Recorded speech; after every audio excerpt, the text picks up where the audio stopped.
Mrs. Dunn. Look at the grade I got on this math test. An 80. Mrs. Dunn? Mrs. Dunn, look. Go back to class, can't you see I'm busy? Okay, sorry. Doe. How was your day, Mrs. Dunn? Don't you just hate when students want your approval of good work? Well, actually, affirmation is really important in motivating students. I have seen this as a coach, teacher and parent. Affirmation?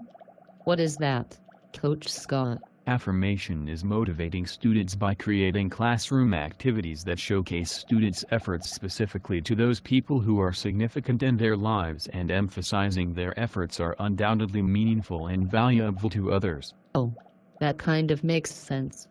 It's like when I do chores around the house because I know my husband will tell me that I did a good job. That always motivates me to get things done. Right. Let me give you a few more examples. Think about when you know Principal Tony is watching your lesson.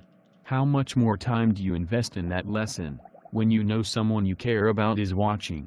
In my experience, on the golf team, individual players are invested in the success of each other member because the score of the total team wins the match. They are not just playing for themselves, they are motivated by the team. Even small contributions are valued on every skill level.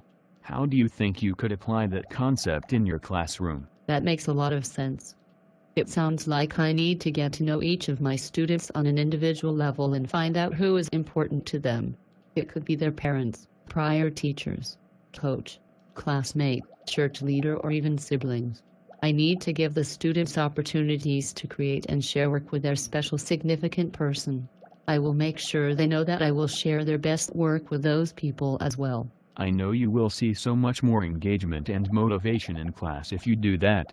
Make sure you remember to constantly remind your students that their person of significance truly cares. One of the most memorable things I have heard was from the famous behavioral psychologist B.F. Skinner.